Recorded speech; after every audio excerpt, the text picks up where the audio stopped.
Why are many successful people unhealthy? I think about this a lot because I have clients, I have friends, I have family members who are successful in many areas of life, but yet their health is not very good. They're successful in their careers, they are earning enough money, they are well regarded in their field of expertise. They have pretty good families, their marriage is pretty happy, their kids are turning out well. They're successful in many areas of life, but yet their health is a big mess. They got aches and pains everywhere, their energy level is low, don't sleep well, they feel constipated, they're getting fatter, they're losing muscle, they're losing hair. Why is it that one person can be so successful in one area but yet have trouble achieving success in another area? I think about this a lot because I've done more than 15,000 health consultations with many thousands of people. There are a few things that stand out, and I'd like to share them with you today. If you have other thoughts about this subject, comment below. I look forward to hearing from you. The first thing that stands out is many people underestimate how much you have to fight to preserve your health. This is a bit weird to me because they know that in order to have a successful career, to be good at your profession, to be good at your job, you need to work really hard. They also know that to have a successful family, you got to work really hard on your marriage, you got to really love your children. They try their best to do this and they work really hard, and that's why they have a good family. But when it comes to health, they think it's kind of luck, right? It's fate, it's genetics and so on. This could be true maybe when you're younger. Some people are genetically leaner. Some people are genetically better at running fast. There are these variances. But from my experience, once you reach age 35, genetics matter less. What actually matters is your habits and the actions that you take. No matter whether your genetics are good or no good, everyone receives the same stresses from their life. We get the same stresses about work, about finances, about family. We get the same stresses from bad posture or poor exercise technique. Everyone receives the same stress. So over time, as we get older, I think that the fairness comes into play. Everyone gets equally stressed, so the genetics matter less and less. For me, from my experience, age 35 is about the cutoff. You can see that people who were very talented athletes when they were young, once they reach age 35, if they didn't take good care of their health, didn't have good habits, things start to go downhill no matter how talented they are. These are the same people who at work, let's say they run a business, they are so concerned about their advertising conversion. Does this ad convert better to customers or this ad? They're very concerned about their sales target. They're very concerned about their HR policy. Very precise, very concerned. But when it comes to health, hey, I poop once every 4 days. That's enough. They're very concerned when it comes to their family. If my child scores less than 90% in a test, send him for more classes. But when it comes to health, hey, I only sleep 5 hours a night, I exercise once every 2 months, that's plenty.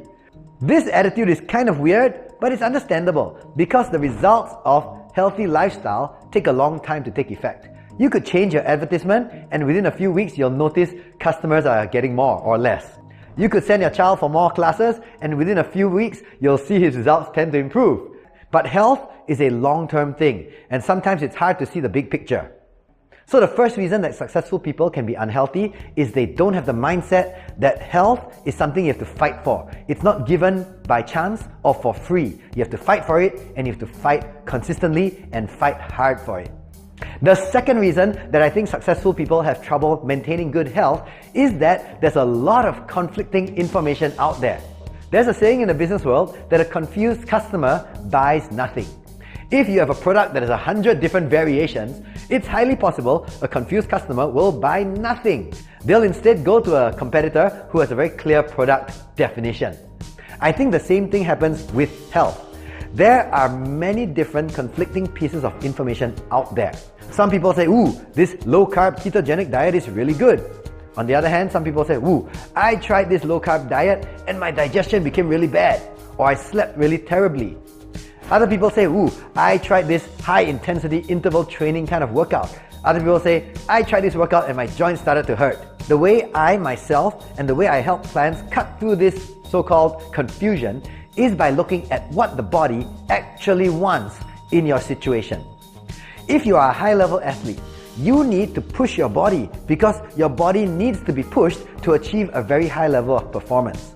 If you have a high stress level in your life and your work stress is very high, your family stress is very high, financial stress is very high, if you go through that same intense excessive exercise workload, you will probably become less healthy over time.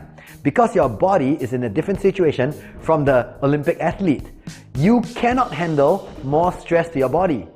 You cannot handle a low-carb diet. You cannot handle 2-hour workouts in the gym. Maybe for you, 10 minutes going for a walk in the park gives you better overall health than 2-hour workouts in the gym. So what does a body actually want? A body actually wants to have super high levels of energy in all its cells. The reason is very simple. A high energy cell can do things better. If your digestive cells have high energy, they digest food better. Your brain cells have high energy, you have better focus and mental clarity. If your muscle cells have high energy, they recover faster from exercise. The problem is, as we accumulate stresses over our lifetime, we tend to lower our cell energy because your body wants to slow down to prevent the stress from affecting you quickly. If, for example, you have a poison in your body, that's a stress, right? Your body will say, hey, it's better that I slow down, reduce my heart rate, reduce my metabolism, reduce my blood flow, so that this poison doesn't affect the whole body as quickly. As we get older, we accumulate more stress. And so as you get older, you need to take more and more steps to recover from stress and to give your body more energy. The successful people I know perhaps underestimate the amount of effort we need to take to maintain our body's energy levels as we get older. They use the same methods they used when they were younger, and it no longer works. So the first reason successful people are unhealthy, they have the wrong mindset. They forget that we need to battle to maintain our health. The second reason I feel that successful people can become unhealthy is because we're confused about the methods. We don't look at the body as what the body wants. We look at what's the latest fad out there that can fix my problem quickly. But don't forget, the body cannot be tricked long term. You can't force it to do what it's not designed to do. So the method you use must be correct. Finally, I think the third point is that people underestimate how consistently you need to apply these good habits. You need the mindset, you need the methods, you need the consistent application. And here is where there's great individual variance. What I suggest is that a method that you choose should be doable by you on your worst possible day. So for example, if you need 10 friends, 2 alarm clocks, and a super motivating coach, and a great sleep to do your workout in the morning, probably this is not the workout for you. Because these situations will happen relatively infrequently. You don't have great days like this all the time. On a day where you are tired, or your kids were sick, you stayed up all night, or your friends are not free, or your coach is on holiday, you will not do the exercise program. And this means that this program is probably not suitable for you long term. Same thing with nutrition. If you need a personal chef to prepare the food and bring it to your table for you to eat this healthy food, it's probably not going to work for you long term. You need to find a plan that you can do on your worst day. Imagine your kids are sick, you didn't sleep well. You're very busy at work and very stressed. You don't have time to go to the gym. You are not free because your family has obligations that you need to fulfill. On a day like this, what diet plan can you follow? This should be your baseline diet plan. Make this baseline plan as healthy as possible. On great days, maybe you do better. But even on your worst day, this is the lowest standard that you will give yourself. This plan is doable, this plan is sustainable, this plan you can do consistently. That is how you build a successful long-term health plan. So the 3 things I've learned about why successful people can still be unhealthy. Number 1, wrong mindset. You gotta fight consistently and hard. Number 2, you gotta have the right methods that suit your current situation. And number 3, you got to be able to apply them consistently even on your worst possible day. What do you think of these 3 points? Comment below and share your thoughts with me. That's why on my channel, it's not just about techniques.